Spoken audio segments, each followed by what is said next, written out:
This was my first year playing basketball, and I seemed to get hurt nearly every game.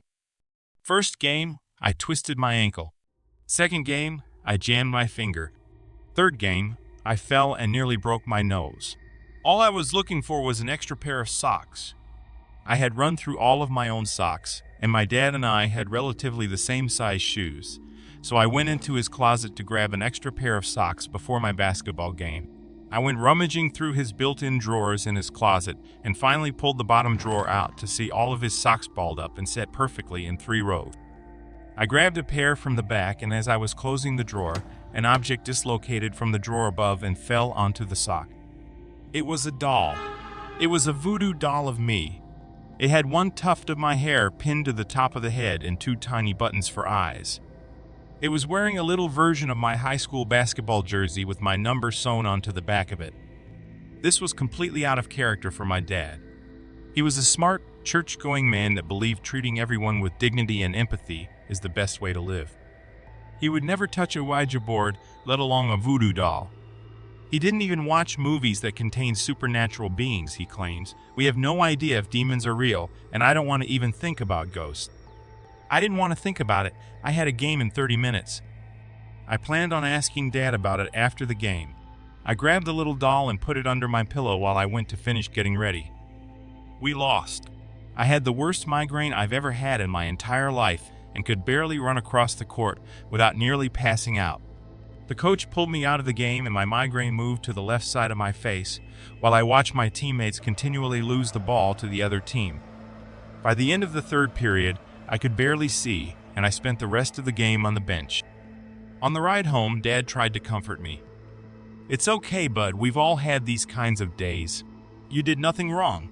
Let's get you home and take some pain medication and sleep it off." I could barely say anything and just laid in the back seat with my arms covering my eyes. Each time we passed by a lamppost, it felt like a knife stabbing me in the eye. When we finally made it home, I had completely forgotten about the doll.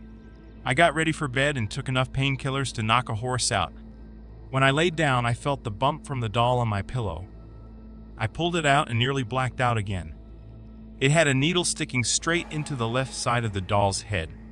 I pulled it out, and the tension began to subside, very slowly, but I could almost feel the needle being pulled out as I removed it. I needed to see if this was real, so I grabbed a thumbtack from the corner James Harden poster and stabbed it in the doll's shoulder. It wasn't immediate, but I felt the sharp prick near my collarbone, and as soon as I pulled it out, the pain settled. I pulled the collar of my shirt down and was not bleeding. There wasn't even a mark on me. There was no possible way for my dad to have been in my room after I'd taken the doll. I was changing in there the entire time, and we left right after I put my shoes on and jumped in the car with my dad. It was only the 2 of us. No one else lived with us. My mom died about 7 years ago, and I was their only child. My dad hasn't dated anyone since, and I barely have friends that come over to the house. There was no way anyone could have known where this was, let alone where I put it after I found it. I decided to move it again and see if something else would happen. I searched my whole room for the best spot to hide it and decided on putting it in my vent in the ceiling. I grabbed my pocket knife from my desk, stood up on the top of my bed, unscrewed one side of the vent, and shoved the doll in.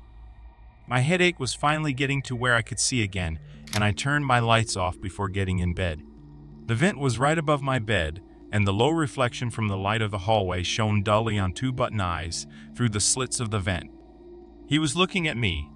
The next morning, I woke up early to head to basketball practice, only to be yelled at from our coach from losing to the worst team in our division. My headache came right back as soon as I left the house again, this time right at the top of my skull. It wasn't nearly as bad as yesterday, but still impeded on my focus. I finished practice near dinner time, and Dad came to pick me up. He usually took me out to dinner on Saturdays, so we headed to the local Mexican restaurant. I was starving but had a hard time deciding on what to eat. Nothing sounded good. My dad picked the same thing as he always gets, and I decided on just basic cheese quesadillas. "Practice? Go any better today, bud?" I shook my head. "No, I got another headache. I don't know what's wrong with me. This barely ever happens." He seemed genuinely surprised. "That's not good. Your mom had headaches a lot when we moved here. They seemed to come out of nowhere and would last for days. Hopefully yours won't develop into those." We can go see a doctor if you want, just to make sure nothing's wrong. No, I don't think so. Maybe I'm just stressed. Hopefully it will go away soon. When we got home, I immediately ran to my room and went to unscrew the vent. One of the screws was missing, so I undid the other side of the vent and grabbed the doll. I found the second screw stabbed in the top of the doll's head. I ripped the screw out of the doll's head, and a sharp pain tore through my entire skull. This hurt way worse this time. I doubled over and grabbed my head between my temples and dropped the doll. He bounced off my bed and landed across an old lacrosse stick left on the floor of my room. My back instantly cramped, and it felt as though someone hit me with a bat straight across my back. My whole body was writhing in pain, and I laid on my bed until I could move again. The pain felt like it was increasing the more I was interacting with the doll. I had to tell someone about this. I did not want to tell Dad about it yet. I decided to ask my friends about it first. Dad was already worried enough about me. I texted my friends that I made during the first week of basketball practice, Sam and Reese. We all lived in the same neighborhood and would ride our bikes to school at the beginning of the year, but Reese recently got his license, so he's been dragging us around in his parents' old truck. While I was waiting for Reese to pick me up, I sat the doll down on my bed and watched him. His dead, round eyes stared straight back at me. I moved around my room, and despite the doll not having any pupils, it felt as if he was watching my every move. Eventually, Reese and Sam let themselves in the house, and I could hear them walking down the hallway. "Dude, what's going on? Are you okay?" Reese busted into my room. He pointed to the doll on the bed. "Why do you have a tiny version of yourself?" "Okay, you guys have to promise to not laugh." I went to grab the doll, and it had moved from being in a sitting position to face down in the bedsheet. Sam and Reese glanced at each other, and I passed the doll over to them. "Please be careful. It's a voodoo doll of me. Everything that's done to it keeps happening to me." Sam immediately flicked the doll in the groin, and I fell to my knees. They both laughed, and I could tell they didn't believe me. "Is this a weird game or something? Where did you even get this?" Reese grabbed the doll from Sam and stretched the arms into a T position and pulled them. I heard a stitch pop from the doll, and I felt my shoulders being stretched. My shoulder cracked and nearly dislocated out of its socket. I yelled in pain and grabbed the doll from Reese. "I'm really not joking, guys. I need help. Every time I leave this doll, I keep getting hurt. I've even put it in the vent so nobody could get to it. I don't know what's happening. What do I do?" "Let's burn it," Sam said a little too excitedly. "I don't really want to watch myself being burned. That sounds worse than anything I've ever been through with this stupid doll so far. There's got to be another way to get rid of it." We went through a few options of ways to potentially get rid of the doll, and even looked up a Wikipedia article on how to uncurse yourself. Most spells involved either a bat wing or a whisker from a one-eyed cat, neither of which were readily available to us. After a few nonsensical verbal incantations we found on a black magic online forum, to no avail, we gave up and started playing Xbox in the living room. I put the doll back into the vent and tightened the screws. No way was he getting out this time. While we were playing video games in the front room, my chest started to tighten and I began coughing. Initially, it felt like when you take a drink of water and the water goes down the wrong pipe. I kept coughing and it felt like it was getting worse, and I couldn't catch my breath. I was gasping for air and felt like I couldn't breathe. "Sam, do you hear water? It sounds like someone turned on the bathtub." Reese started freaking out and laid me down on the floor. I saw Sam run out of the living room and my vision started to wave in and out. My air was running out, and no matter how much my body was physically grasping for a breath, nothing was entering my lungs. It felt like I was choking on the air I was trying to breathe in. Finally, I was able to breathe again. I took a huge breath in and immediately started coughing again. This time, it was more like I was coughing something out of my lungs, rather than coughing something into my lungs. Reese and Sam were kneeled beside me, and Sam held the doll, soaking wet. It was in the bathtub, face down and floating. The tub had barely any water in it. Both of my friends were obviously shaken. All of us were in the living room, and my dad was at work. And the doll was locked in the vent. I got up and went to my room to see the vent for myself. I creaked the door open, and the vent was open and hanging by 2 of the 4 screws. All 3 of us stood in the doorway of my room, speechless. I heard the garage door open and made Reese and Sam promise they wouldn't tell my dad. Dad offered for Reese and Sam to stay for dinner, but they both refused and left quickly after Dad got home. I felt abandoned. Well, they seemed to be off in a hurry. Did you guys do anything fun today? Yeah, kind of, mainly just played video games. My body felt exhausted and my lungs ached. I had to find a way to get rid of this doll. I wanted to tell Dad about it, but I was still cautious about even mentioning it to him. I worked on setting up a tiny prison for the doll that evening. I took everything out of my nightstand next to my bed and put the doll inside the drawer. I duct taped the entire table multiple times so that the drawer wouldn't open, then turned the side table around so that the door was facing the wall.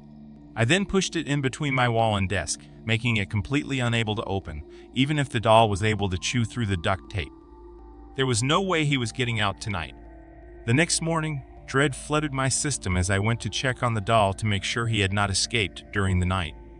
To my surprise, my body had no recent aches or pains except for my fingertips having a new raw sting. I twisted my nightstand to have the drawer facing me and began ripping the duct tape off the table, taking some of the paint with it. After unwrapping the many layers of tape, I was finally able to get the drawer open again. Inside, the doll's body was laying perfectly still in the middle. Carved into every inch of the entire interior of the drawer was HELPME. I stumbled backwards, gasping mid-breath. Every hair on my body stood up. I slowly peeked into the drawer again and looked at the doll. He doesn't even have fingers, just little stumps where the joints would have been, and definitely no nails to scrape. I looked at my own hands and under my nails. I didn't see any signs of chipped paint or splinters despite my nails throbbing. That's when I saw the doll move for the first time, right in front of me. He got up on his legs and walked towards me in a zombie, slow, disjointed trudge. He stopped at the edge of the table, tilted his head to have his emotionless black button eyes look up and started to open his little mouth. I lowered my head to get a better look at him and became eye to eye with the doll. I saw tiny, shark-like teeth in two separate rows. He smiled at me, then lunged off the table and sank his teeth directly on the bridge of my nose. I grabbed his body and attempted to pull him off my face. His teeth both scraped against the skin and cartilage on my nose, but I also felt the pain of being pulled from the abdomen, all while screaming for help. My dad busted into the room. "What's going on? Are you okay? What is that?" Dad saw the doll when I finally pulled him off my face and threw him against the wall instinctively, which I also immediately felt. Dad's voice lowered, and it sounded like he was talking to himself. "Oh no, not again. Not you too. Dad, can you please put it in the drawer in the nightstand?" I said as I was holding my bleeding nose in both hands. He didn't rip the whole thing off, but he got pretty close. I began washing the blood off my nose when his tiny imprint from the bite began to show. It was about the size of a quarter, but very obviously a bite mark. Both rows of teeth were very prominent. As soon as I got the bleeding under control and put a huge bandage over the wound, my dad called me into the living room. "Son, we need to talk. That doll." He began to bounce his knee. "I've seen one of those dolls before. Your mom had one before she passed away. I don't know where she got them, but she had a doll of each one of us. She knew I was uncomfortable with anything that messes with the afterworld or our souls. Playing with voodoo dolls is like playing with the devil, and no human will win playing against the devil." "Dad, I wasn't playing with it. I just found it. It keeps moving around by itself and..." He cut me off. "Look, your mom started to act weird when she first got her doll. She wasn't herself and started having these weird visions and symptoms, enough so that we had to hospitalize her before she died. I don't want that happening to you. Please promise me that you'll leave this doll alone and not mess around with it anymore. I don't want you to show it to your friends, and I don't want this being brought up again. It's dangerous." I nodded and agreed, but I still had one question, "Dad, where is your doll? You said Mom had one for all of us. I've locked it up in a spot where it will never escape and never hurt me. I had your doll in there with mine. Yours must have escaped." I saw a drop of blood land on my lap. My fingers were trembling as I pressed them on the bandage on my nose. It was completely saturated and was continuing to rapidly ooze. I started feeling queasy and laid down on the couch, and the room started to spin violently. I shut my eyes, but blood started pooling in my eyes. I tried to open them and call for Dad, but the acidic sting and blur of red prevented me from seeing anything. I couldn't focus my energy to even speak. I heard my dad yelling my name, getting further and further away until I collapsed. I woke up in the hospital, blinded by the lights coming through the window. I could feel my head pulsing from pain. My nose seemed to be the main source of my discomfort, as I now had a large white strip of gauze wrapped around my entire head. Apparently, my dad had told the nurses I had been attacked by a chihuahua, a pretty vicious one from what it sounds like. The rest of my body was feeling numb, all except for my headache and my torn-up nose. I can barely remember anything that happened in the hospital. My dad was there the entire time, and I think Reese and Sam came to visit me. I do remember asking the nurse to pull the curtains down and asked to turn the TV off because of how much the noise was hurting my head. The nurse raised an eyebrow. "You still have a headache? You are on some pretty heavy painkillers. You shouldn't be feeling any pain right now. I'll go get a doctor really quick." They put me on some additional pain medication, but nothing got rid of the agonizing pounding from my nose. I tried to sleep the pain off, but it was too intense. Everything around me sent a new pulse of torture to my brain. Footsteps thundered through the hall, the ceiling groaned and creaked, and my own heartbeat felt like a hammer against my temples. I laid staring at the ceiling for hours, tears rolling down my face. I had nowhere to go and nothing to relieve the pain. As I was counting the tiles on the ceiling as an attempt to lull my brain, I caught a sudden movement out of the corner of my eye. I jerked my head to the side to see what it was, only to be met with shooting pains through my neck and spinal cord. My eyes were sore and dry. I blinked to make sure I could decipher what was moving around in my room. I heard whatever it was running around under the bed and moving my stuff around. I lifted my body up and peered over the edge of the bed. There he was. He had 5 needle heads poking directly into the crown of his skull, along with a miniature band-aid on his nose as if he was mocking me. He turned his head and continued running. The doll unzipped the bag my dad had left me. There was a change of clothes and a few toiletries in there, even though I was supposed to go home tomorrow. I saw his legs poking out from the zipper as he wiggled his way inside the bag. He moved around in there a bit and then came out of the bag with one of my shoelaces from my Nike. The doll climbed to the top of the bag and in a jerking leap jumped from the bag to the chair that was next to my bed. He was making his way slowly towards me as I staggered around my bed, adrenaline pumping through my pain-ridden body, trying to find the button to summon a nurse to my room. As I pulled the remote from in between the bed and mattress, the doll stood at the side of my bed, his dull eyes glued to mine with lifeless intensity. The shoelace hung from his jagged, serrated, tooth-filled mouth. He dropped to the mattress with soft bounce and sprinted with an unnatural speed to the end of the hospital bed. He began to tie a knot around the plastic handles, loop after loop, knot after knot. Like he knew exactly what he was preparing for. I tried to kick him off the bed, but he was moving around too quickly to make any difference. I couldn't see exactly what he was doing then. As I was trying to catch him, he sprinted into the moonlight, making its way through the curtain cracks on the bed. The doll had tied a noose around his own neck. I panicked and got out of my bed to untie the knot on the handles. As soon as I put my feet on the ground, he jumped.